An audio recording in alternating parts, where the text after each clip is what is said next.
Yeah, you know what time it is. Valhalla Hour, let's go! Kick back, put on your headphones tight. Rob and Matt, bringing fire every night. From the land of 10,000 lakes, we rule the scene. With a crew so fresh, keeping it raw and clean. Minnesota Vikings, kings of the north. We wear our purple heart and let the battle roar forth. Breaking down the game, dissecting the plays. With passion so fierce, we'll set the night ablaze. So give us a follow, hit that like.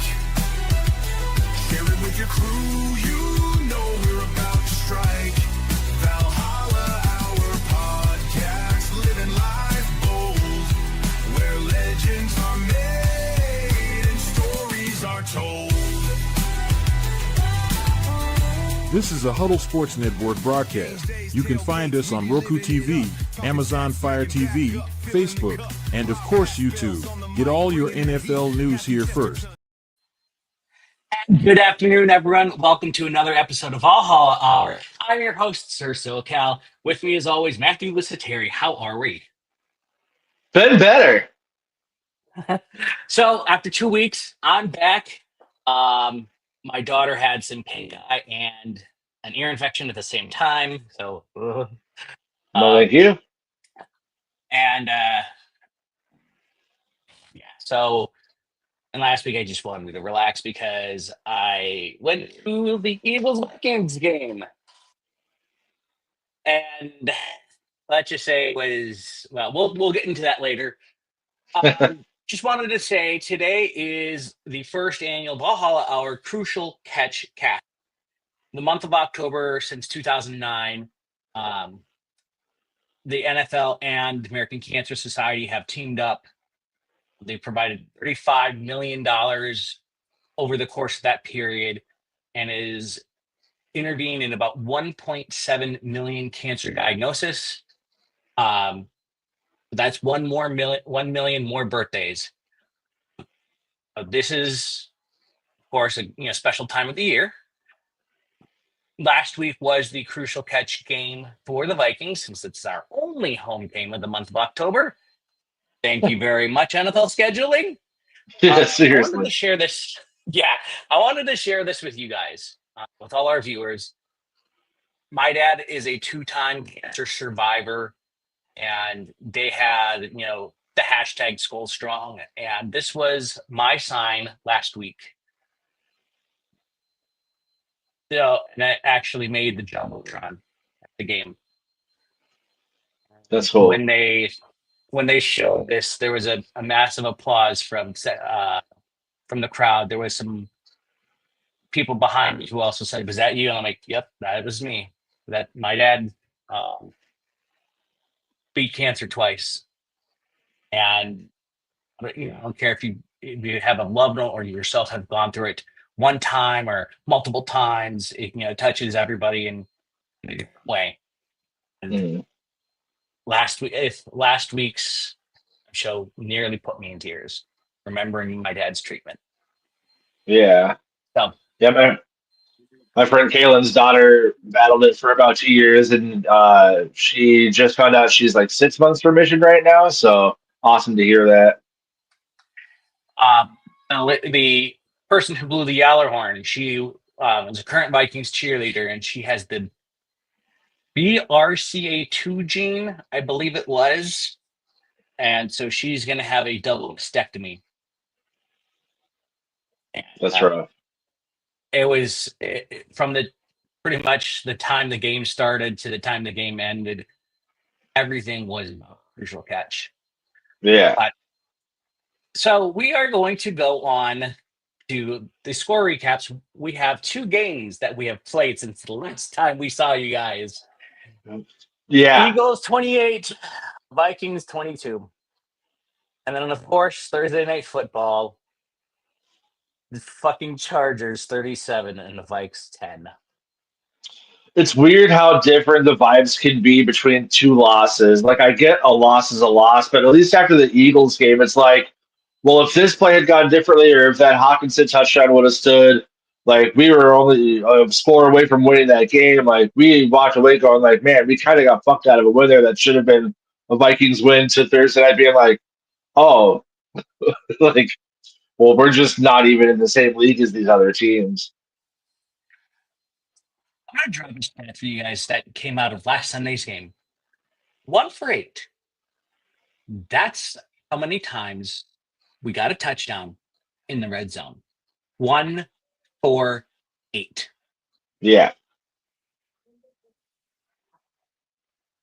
Our red zone Yeah. offense was terrible. Yeah, I mean, I'm going to say Wentz is terrible. Like, I know that's the low hanging fruit. That's kind of the easy way out. But my God, there's 2 wide open Addison touchdowns where if he either hits him at all or hits him in stride, Addison walks him in. That Hawkinson one that should have stood as a touchdown was just a piss poor throw. Like, Hawkinson should never have had to lay it out for it like that. Like, there are so many times where Wentz could have gotten us on the scoreboard and he just failed to make the easy plays. Yeah. One of the biggest issues I did see was that phantom hold call. You know the one I'm talking about. Yeah. The one where he just fell down. He was already falling. Yeah. Brendel got screwed. Yeah. I mean, know it's fine. Yeah. But also, one of the things I'm going to bring up pregame, I'm going to ask you this. I'm also going to ask all our viewers as well. If you guys are Packer fans, Eagle fans, I don't care what you are. So we went into the team store, my wife and I, because it was we were supposed to go to the game with my dad, but he has a gastroparesis flare up. So we got him a game day pin, and there was an Eagles fan in like decked out in Eagles stuff, buying a Vikings jacket.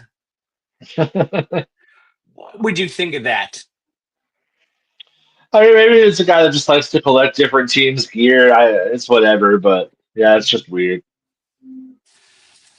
It kind of seemed like he was maybe preparing to get on the Vikings bandwagon. The team that just won a Super Bowl jumping wagon to the Vikings with Carson Wentz, I don't see it. But it was an interesting vibe. I told Rob this. I met Cooper DeJean's cousin, That's cool. but she's a Vikings fan, and she was not happy that she had to put on an Eagles jersey. Even though her family plays for the Eagles. But we're going to combine our heroes and zeros into one big one, and we're going to go from there. The Chargers game, no words. Just none. Yeah, there's no hero to be had from that game outside of Reichard.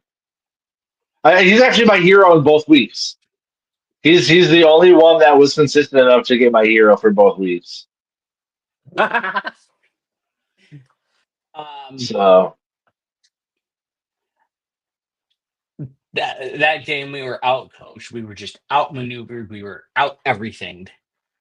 yeah, it sucks. Like I'm going to be a staunch KSC defender, and like I think we got outcoached defensively. But it's hard to put the blame on KOC when, again, the plays he's drawing up are, again, drawing open our receivers. Like, our receivers are getting to where they need to be. The quarterback needs to be able to make the fucking plays. Now, Carson Wentz sucks. A, there's that. But B, Darrisaw went out in the first series.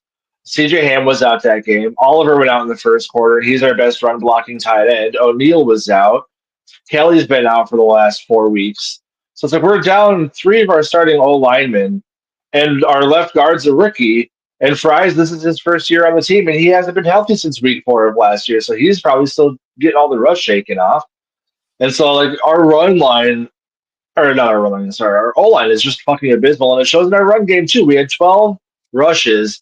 Xavier Scott led the team with 12 carries for 16 yards. It's absurd. One player on our defensive side of the ball that we have been missing for on the time has been Van Ginkel. Yeah. I think we get him back. I think we'll be in a good spot. And I don't think. Yeah, I hope.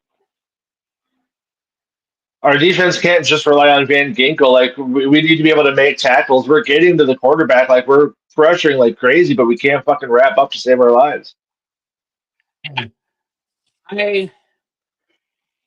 Our defense really needs to. There should be like a players only meeting for the whole damn team.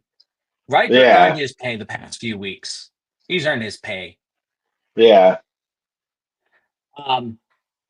But when we were on our bye week speaking, we're gonna go to. I'm gonna talk about my zero first. My wife and I took my oldest daughter to the Blippi show, and if you have young children or grandchildren, you'll know what Blippi is. That right behind me, none other than Carson Wentz. And I had my wife throw this together.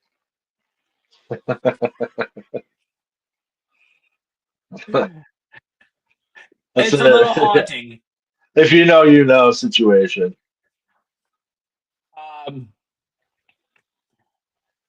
But he's 0-2 since the Blippi show, and it was Blippi joins the band. He left his talent back with the band. He hasn't had talent. The only good game he's had as a Viking was against the terrible Cincinnati defense. Oh, jeez. But like, yeah. The thing is, like the Eagles game, our defense ultimately didn't play that bad. It was really three just long bomb touchdowns to Smith and AJ Brown that really fucked us. But overall, like we kept Saquon in check, which for our run defense was a big test, and we passed that test. And ultimately, we held Hurts to not a lot outside of those three big plays. But that, like, my zero for the Eagles game would be Akuda, and I knew that going into the game. I said our only corner big enough to go up against AJ Brown is Akuda, and he's trash. And so he got burnt, like we all knew he would. So, like, again, the Eagles game, we walked away going, like, man, like, our defense played 80% of a good game. Our offense was 2 or 3 plays away that should have been there from blowing that game open and winning that game. But the Thursday night game, there's just nothing to be taken from it. My hero for the Chargers game has to be Justin Jefferson, the youngest player in NFL history to reach 8,000 yards. Yeah. And that's something to be proud of. And he's already on track for that gold jacket. Maybe even a little ahead. Yeah, no, he's in. He's in. If Andre Johnson's in, Justin Jefferson's in.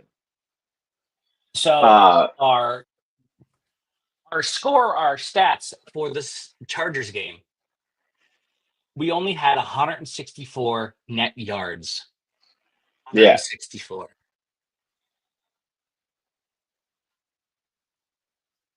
Yeah. No. Well, like you said, Justin Jefferson as the hero. He had 72 yards in the first half, and he finished the game with 76. Mm-hmm. Like, especially when you're down by 3 fucking touchdowns, how do you not even get garbage yards? And I'm not saying that as a knock on Justin Jefferson. Again, it's a knock on Carson Wentz.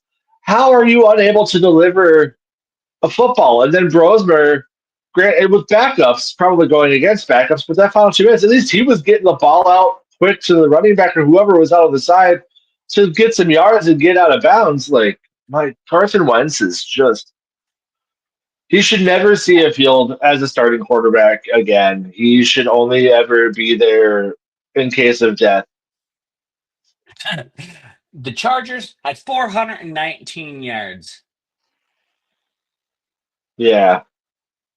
We each had 8 penalties, but we had more of the penalty yards, 66 versus 46.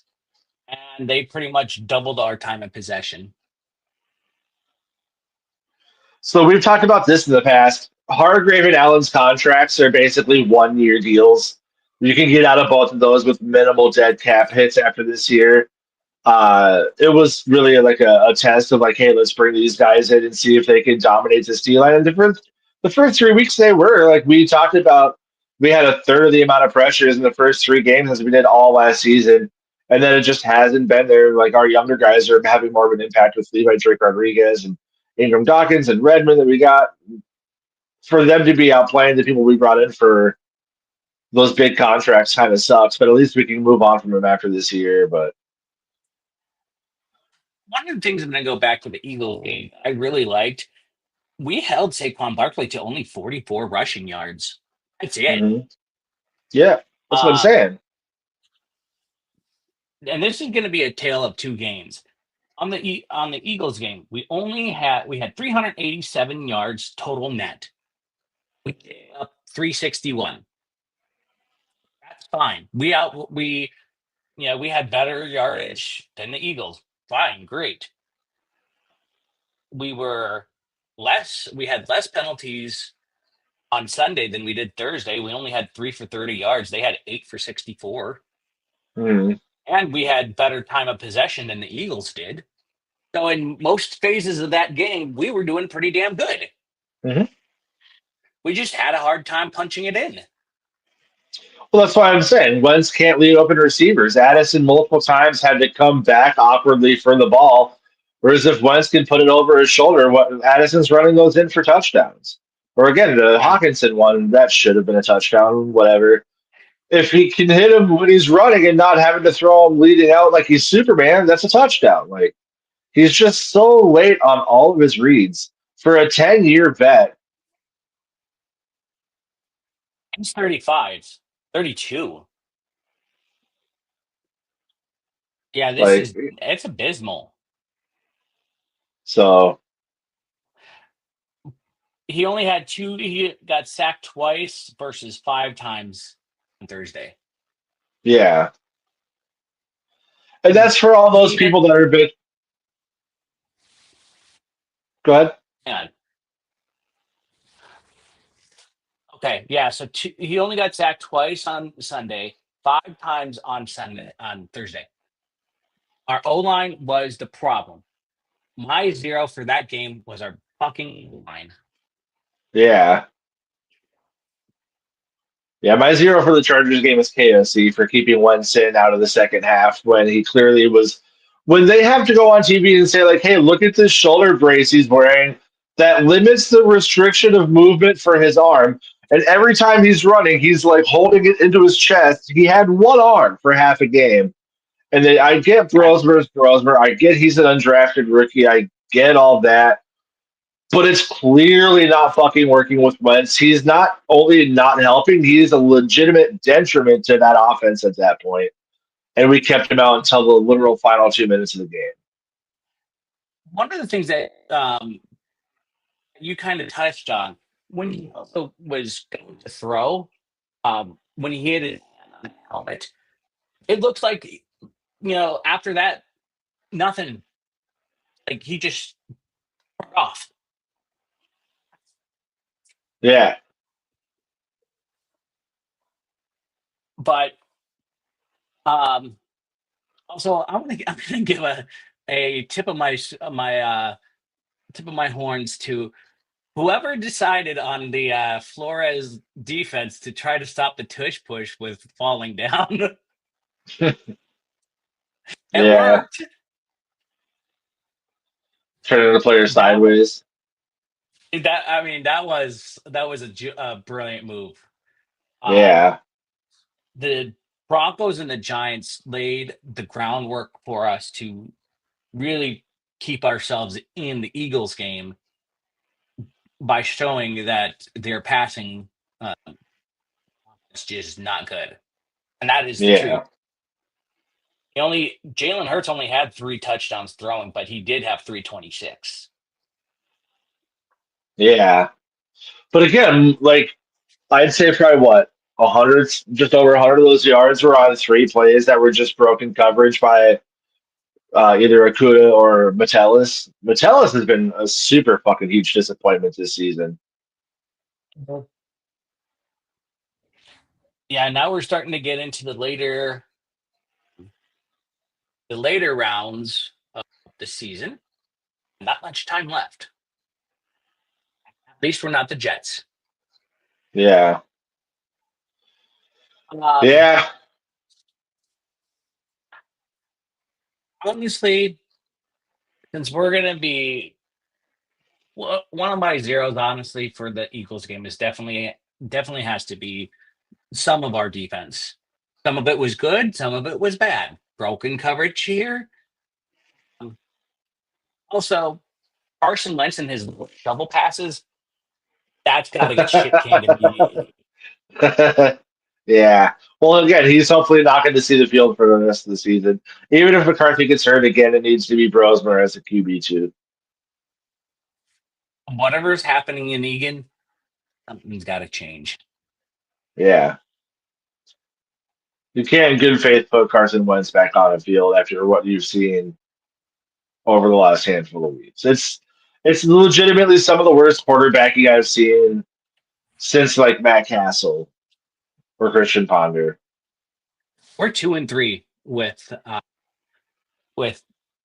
Carson Wentz. Yeah. So, but we're going to move on to a topic we kind of like to do, but I'm going to change it up. We're going to we need to have keys to more V's, keys to more victories. What do you think has got to be the next key to a victory? Blocking, right? Like you can't have an offense that struggles to pass but also has zero run game. And like we just talked about with the Chargers game, we ran the ball 12 times and we had 30 total rushing yards. Like our third string running back was our leading rusher with 2 of 16. So it seems like every time we run the ball, we run into a wall of molasses. We have like all this speed going into it, but the second they hit any contact, it just dies. We have zero ability to punch the ball through. And that was the hope when we signed Jordan Mason was last year in San Francisco. He was like number 3 in the NFL in yards after contact. So it's like, well, even if he gets blasted at the line, at least he's kind of like a human bowling ball and can get you 4 or 5 yards a chunk, and that just hasn't been happening. Again, he's only had one really impactful game since he's been here. Aaron Jones, he's done nothing in our run game. He was back this week. He did nothing.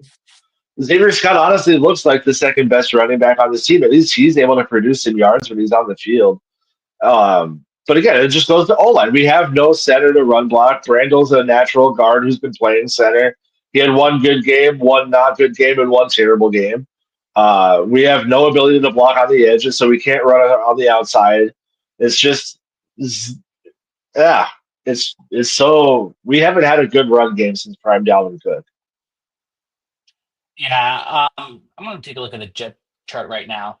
If we get rid of Desmond Ridder, I thought he was on the practice squad. 10-4 wave Desmond Ridder. We had him for what, 1 or 2 games? Yeah, but again, what is what is Desmond Ridder going to do? But honestly, our next 4 games, 3 of them are NFC North divisional games. We finish out our time with Chicago this year on 11/16. Next week we go and face Detroit in Detroit. Yeah, that's going to be a fucking manslaughter. Yeah, well, you never know. We face Baltimore here, possibly with Lamar. We don't know what's going to happen. Yeah. And then week 12, we see Green Bay for the first time in Green Bay.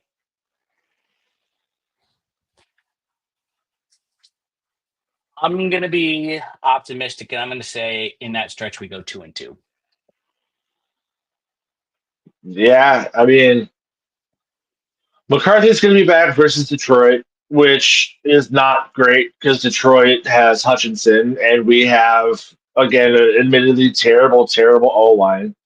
The bright side is we have a mini bye, so maybe we get Darrisaw, we get O'Neal back. Kelly's not going to be back. I think he can't be even cleared to play until the Ravens game. But at least Donovan Jackson with Darrisaw, O'Neal, and Fries. That's 4 out of your 5 starting. To at least give McCarthy a chance. McCarthy finally has Addison, who he didn't have the first 2 games, and that was his number 1 receiver in the offseason. I think that they're going to click really well.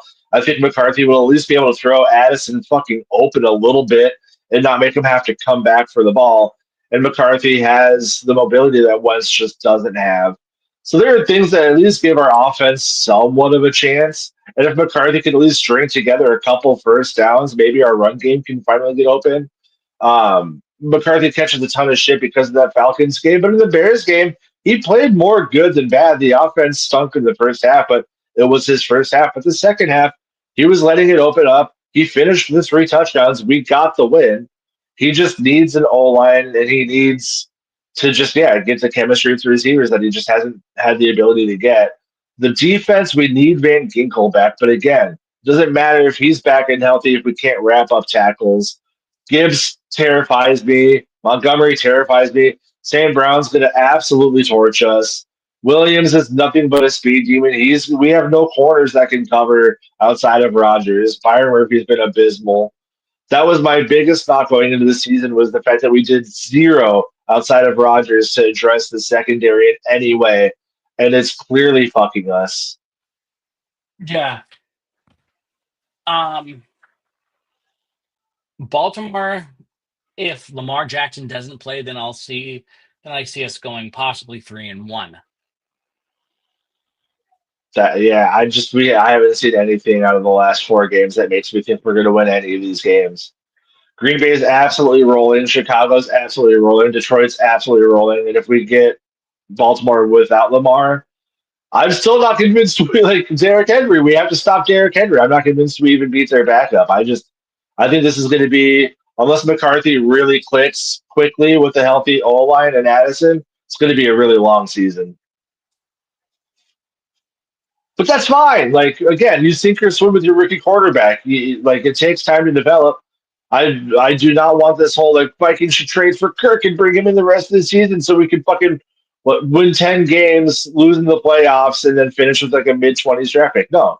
Get a top 5 draft pick, surround McCarthy with talent. We have, 10 draft picks next year? If those are all high-round picks, fantastic. Build a good team. Get rid of all these defensive free agents that aren't playing for shit. Well, because we're playing like shit, ticket prices should be going down. And I actually do have a look at some of the remaining ticket prices from Game Time app, not a sponsor.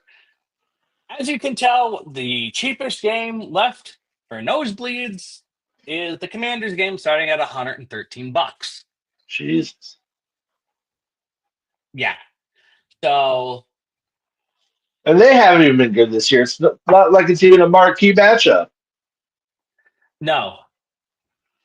Honestly, I was thinking that the Eagles game would have been a primetime game because, well, you had 2 playoff teams from last season, especially the reigning Super Bowl champ. Right. But who knows what's going to happen because the tickets might be so cheap for the Packers game that I might try to scoop one up so I can go. That'd be sweet. So $113 or $120 for 3 seats gets you row 21, way upper deck. That's where I usually sit. Bird's eye view. Yeah, pretty much. The area I want to sit, it's about 304 to 341, and that's lower level. But yeah, we'll see what happens. Yeah, there's really not a bad seat in the house. Like my last job I had, my boss was able to get me some sweet seats a couple times. There was 15-yard line, row 16, lower level, and it's sweet when they're right in front of you. But when they're on the other side of the field, it's hard to see. You're looking at the jumbotron most of the time. Like when you're kind of off to the side, but nosebleeds, you can see the whole field. You get to see every play. I honestly kind of prefer nosebleeds, and you're saving $300-400 a ticket. I'm a member. A lot of you guys know that I'm a member of the Viking World Order Superfan Group. A good portion of us sit in 140. So kind of want to go down there and spend some time with those guys and watch a game down there and see what it's like. Yeah. I actually I'm looking at getting Viking season tickets eventually. An SBL. Yeah, we're on the list, but it's taking a while. I have a way you can actually get, as there's an SBL marketplace. Okay. So people are selling. This is for 2 seats for section 124. So kind of where the Vikings run out. Row 39, $3,500 a seat, so about $77,000. Jeez. For 8 or 9 games. Yeah, that's not bad. And some of these prices, someone wants $150,000 for 6 seats in section 241. And that's, I don't know. It's so dumb. Someone has 6 seats in section 303 upper deck for $87,000 total. 87,000? Yeah, for an upper deck. 14.5 a seat. That's a lot of money. That's absurd. You're not even getting that on resale. You're not averaging over $200 a ticket. I'm going to pull this up, and I want you to look at section 310, row 16. Right here. What's it say? 26 seats, an entire row, Jesus. $7,000 a seat, $183,000. I mean, that's cool if you're like a big company and you want to just buy season tickets to take your company out to a Viking game every week. Oh, let's see what the maximum price is. These aren't the maximums?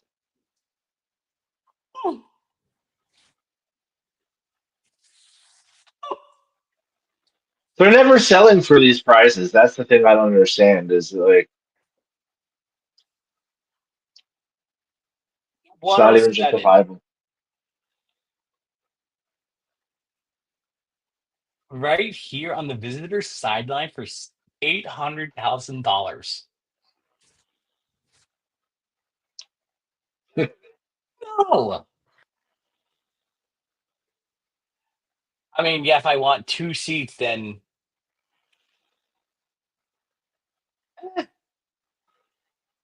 302 row seat, that wouldn't be bad. For that price, I want to sit in the fucking booth with the coaches. Like, I want to sit and listen to PA call a game. This is actually not bad. 136 row 39 for $5,000. I'll take it. Oh yes. 140. Hallowed grounds. There you go. Well, maybe if I get my tax return, I'll do it. But who knows what'll happen next season. Yeah. Also another key to the V I just thought of is we need to get the crowd more energetic. That place was loud on Sunday. We need it louder. Well, it starts with putting out a good team. Yeah. Well, it also starts with not allowing so many damn Eagle fans into the building. Yeah, that's wild. Like, I get divisional games because it's not that far. There's zero reason why US Bank should be 35 to 40% Philly fans. The people that were sitting next to me, Eagle fans from Illinois. Bandwagon ass fans. Exactly. We are going to go on to our injury report. So Yeah. Van Ginkel is still out. with a neck issue, but they have not said what that neck issue was. Have you heard? It's a tweak. It's Danielle Hunter all over again. It's TJ Ham didn't play. It was a hand issue. That's fine. Someone brought up, when are we going to start back JJ McCarthy?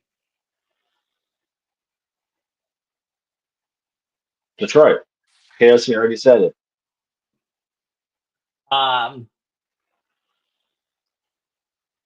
But otherwise, we pretty much had a full slate of people. Going back to week 7, we also had Van Ginkel was out there. He was the only person out that they announced beforehand.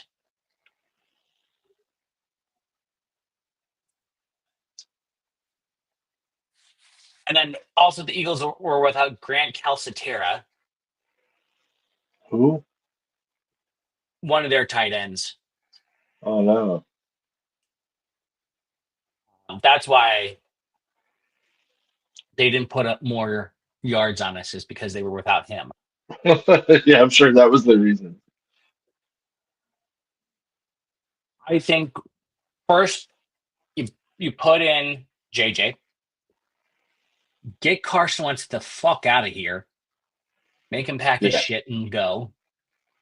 You know what? I hope they left his ass in Compton, California. I mean, Howell looked like shit in the preseason, but it's wild to me how quickly they gave up on Howell to bring in Carson Wentz just for Carson Wentz to look like this. Mm-hmm. And I'm so fucking sick of the Vikings should have kept Sam Darnold or kept Daniel Jones. The Vikings tried to keep Daniel Jones. He turned us down and left to go to Indy because he knew he had a better chance to start. And if we had signed Sam Darnold to 3 years, $100 million after the playoff performance he had last year, the Vikings fans pissed we didn't do it would have roasted Kwesi, and he would be getting just as murdered behind the same exact trash O-line. He would not be putting up the stats he is right now because of Seattle in this team. He would be getting absolutely destroyed. He got sacked 7 times versus the Rams in the playoffs. I think he got sacked like 5 or 6 times versus Detroit in the game leading into the playoffs when the 1 seed was on the line. He did nothing, and we would have had to have paid him $45 million a year. And then, like, my argument against that would have been like, well, then we couldn't have paid for the team that we have. Well, the team that we paid for is not playing for shit. Mason's not having a good season. Hargrave's not having a good season. Allen's not having a good season. So I guess it doesn't matter. But none of those quarterbacks would be making the impact they are in Seattle or Indy on this team with this O-line. We signed Darnold, we would not have had Fries. We would not have had Kelly. We would not have had Isaiah Rodgers. Kelly's not even playing. He's played 2.5 games this season. He's going to have to retire because he keeps getting concussed every time he steps on the field. I've not even seen him on the injury report. He's on IR. Oh. When you get 2 concussions in back-to-back weeks, you're forced to miss a minimum of 4 weeks.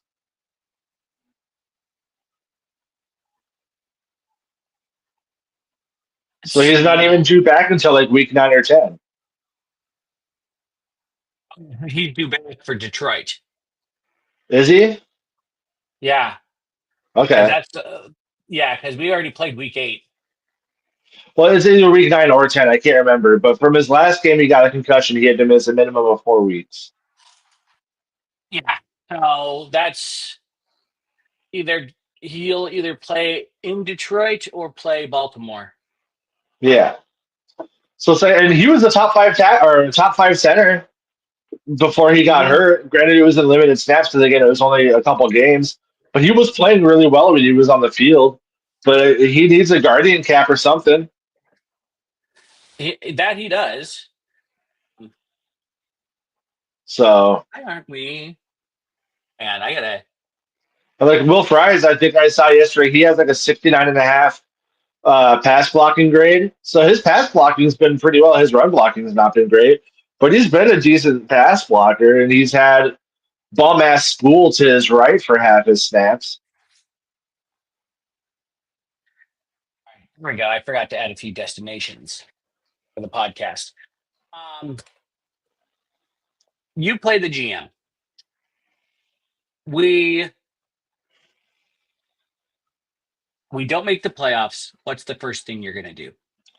I'm not even getting that far. If we lose to Detroit on Sunday, or not on Sunday, sorry, it's obviously next Sunday. But if we lose our next game to Detroit and we're on a 3-game losing streak, I am asking teams if they want Hawkinson because he's due, I think, 22 million next year. But if we cut him or trade him, we only have to pay a 5 million dead cap hit, and we get out of most of all that cap hit, which we desperately need. I think it saves us like 16 million against the cap. I'm calling teams and seeing if they want Jordan Addison. He's an absolute stud. I like having him on this team. He makes a lot of good plays, but he also does a lot of shit off the field that I don't like. And we don't really seem to miss a beat when he's not on the field. Like he missed 3 games last year. He missed 3 games this year. He's like he gets good stats, but he's not impactful, if that makes sense. So if a team's willing to give you like a late first or an early second for him, I consider it. I don't know. I'm selling some of these players to move out of these cap hits or to just not have to pay him because Addison's going to be due on a contract in 2 years. Yeah, I'm not even waiting until the end of the season. If we lose this next game, why are we talking about the playoffs? So, sporting news, speaking on the trades, has the best deal to make for us, Hawkinson to the Rams. Other players to watch. Falcons quarterback Kirk Cousins. No, that's so no. I don't know what they're smoking over there. But for us to try to get Kirk Cousins back would put J.J. McCarthy behind. Well, again, what is Kirk Cousins doing behind this O-line besides getting destroyed? He's old. He's 36. He's not mobile. He's getting fucking wrecked. His salary is through the roof. Yeah, no, we have like 10 or 11 draft picks. I'm not giving up draft picks for Kirk Cousins, especially when we're under 500. Like if we were winning, but just by the skin of our teeth, and we needed a quarterback, even then I'm saying no, but maybe. But no, it's McCarthy's team, win or lose. You need to get him reps.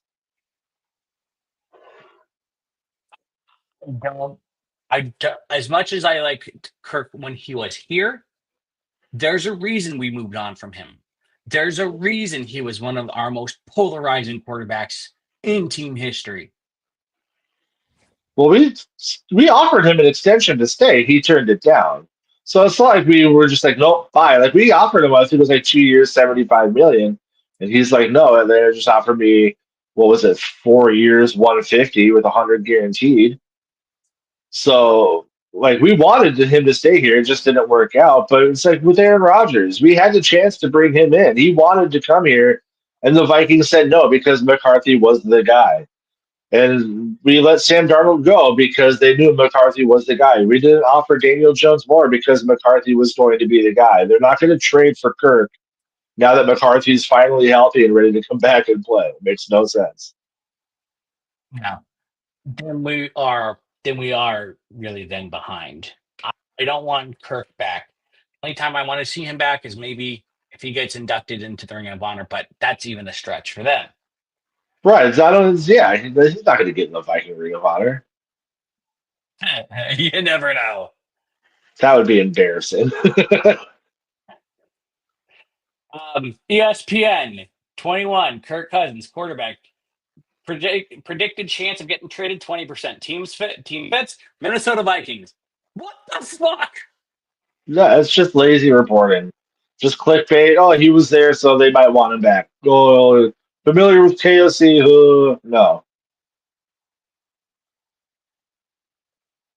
I don't want him.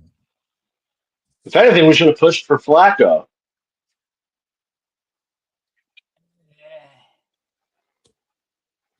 Like we saw what he did with freaking Higgins and Chase. He's able to actually get them the fucking ball. But like you said, maybe if we do trade Addison, maybe we can get a first rounder out of it. Yeah. He is Just still a do it. first round talent in my book. Absolutely. And again, we got Jefferson after trading Diggs. We got a first rounder. We used that first rounder to get Jefferson.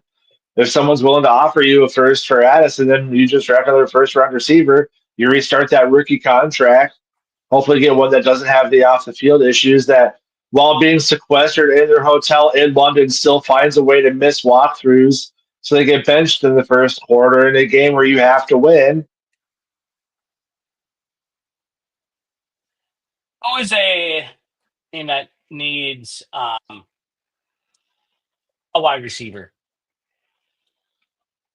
Yeah, we're not paying him. He's due a contract in 2 years. We're not paying him 30 plus million a year as a wide receiver too.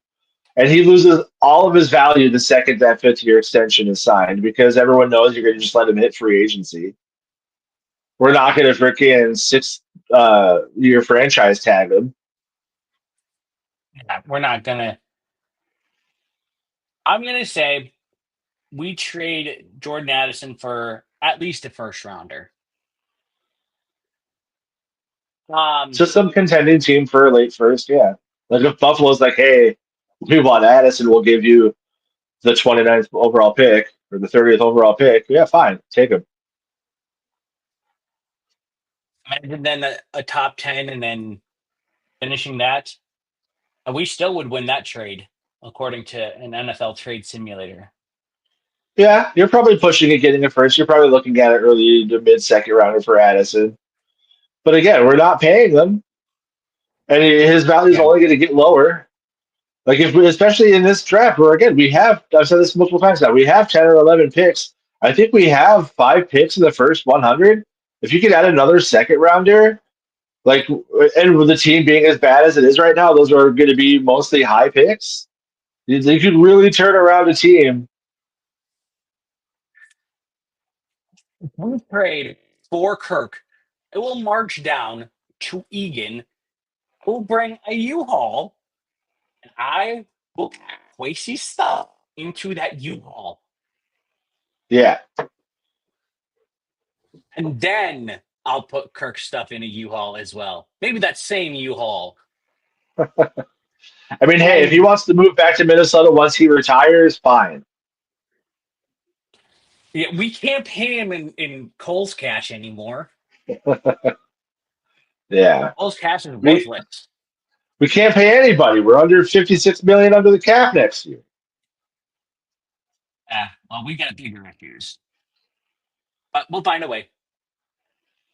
Um, I do think we might tear down that offensive line and rebuild it.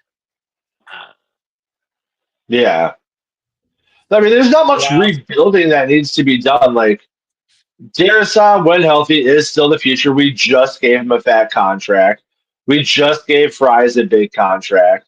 Donovan Jackson's a rookie. He's not going anywhere. It's really just replacing Fries and O'Neal, or not Fries, sorry, Kelly and O'Neal, because O'Neal's getting up there. He can't stay on the field.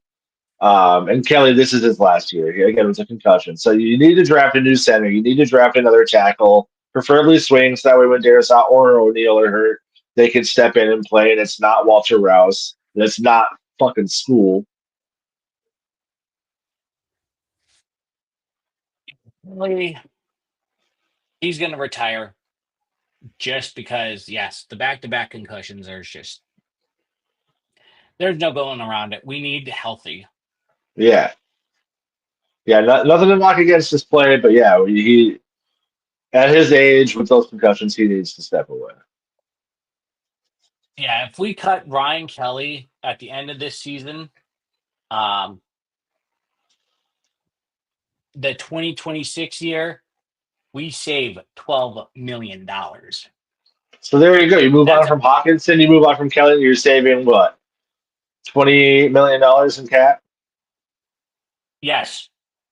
And that $12 million in savings can go to another player. Plus, we currently have still $17 million left over from this season. So that will roll over, Yeah. saving Ryan Kelly big time, Hawkinson moving You're on, I and mean whatever they decide to increase the cap to next year.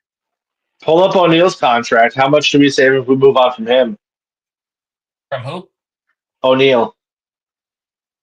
Brian O'Neill. Say we draft a first round tackle and say, thanks, O'Neal. It's been fun, but you got to go because you can't stay healthy. This is from our friends over at Over the Cap. Dead money for a 2026 pre-June 1st cut is 3.7 million. Cap savings 19.5. There you go. Move on from Kelly, Hawkinson, and O'Neal this offseason. You're in the green for cap. We'll be fine. But the only thing I worry about with Hawkinson, because he is such a fan favorite. He's, again, a player that's ultimately done nothing since before his ACL injury. Whether it be due to talent or just lack of targets, he is just another player that's making $16 to $20 million to not make a difference for this team.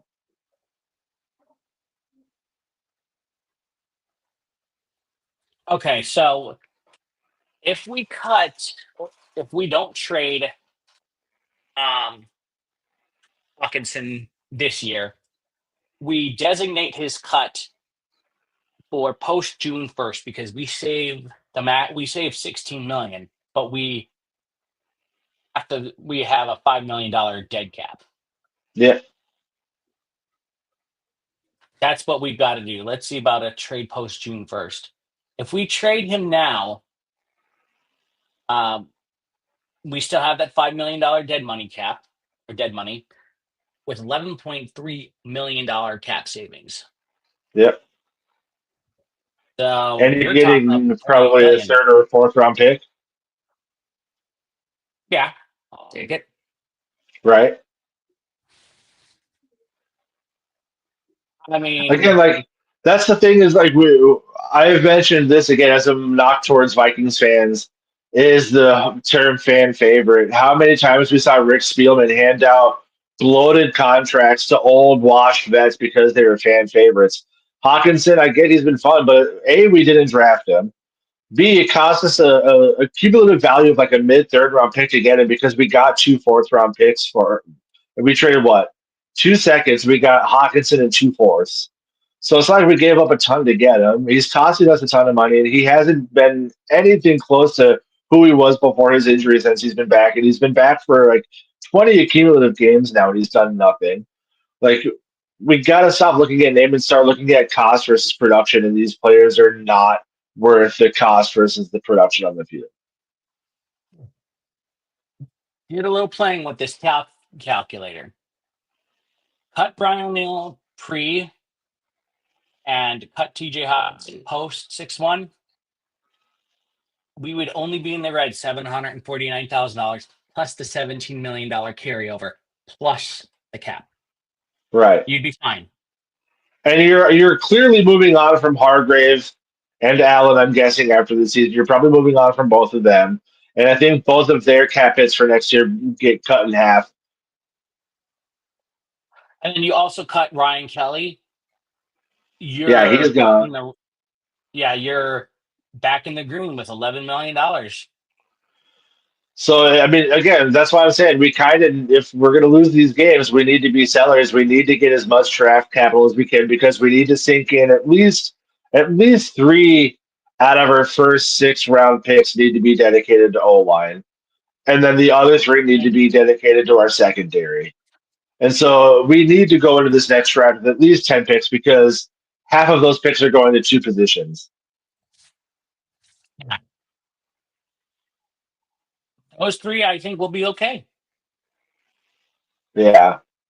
It's going to be a quiet free agency next year. We're not going to bring in anybody, but didn't really do a lot. We were the second highest spending team in free agency last year, and the only 2 that have made a difference are Fries and Rogers. And even they're just playing like good, not great, but they're also not getting great money. Yeah. So, final thoughts before we head into this long break. I'm just happy it's a mini buy. Again, we need to get Darrisaw back. We need to get O'Neal back. Hopefully Kelly's back by Baltimore, but with how we got destroyed by a Chargers offense, we made I don't even know who their tight end was. He looked like Damian Antonio Gates Jr. Detroit's offense is going to just absolutely destroy us. And yeah, McCarthy, I'm excited to get him back, but I don't think he's going to come in and put up 300 yards, 3 touchdowns his first game back. So it's going to be a long next couple games. I hope we can get JJ McCarthy back. Let's hope we can get healthy again. Try to make a little noise. There's still a real remote chance we're going to make the playoffs. Stranger things have happened. Yeah, I guess. So thank you guys for tuning in. We will see you next weekend, same time, same channel, same team. Goal! Yeah. Goal.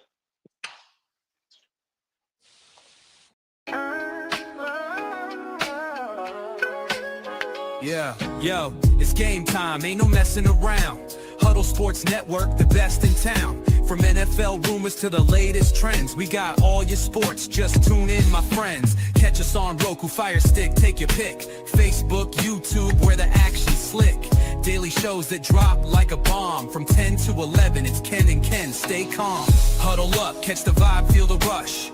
Get your news, get your fills in the clutch. Over 27 podcasts, we breaking it down. Join the team, Huddle Sports, wear the crown. Live every weekday, it's how we roll. Lions Talk with Jeremy B, we taking a stroll. From 11 to 12, don't miss a beat. We break down the game, make the info sweet. The Daily Huddle Podcast, noon to 1. CST Zone, we're just having fun. Toss your doubts, we bring the facts. Tune into the Huddle.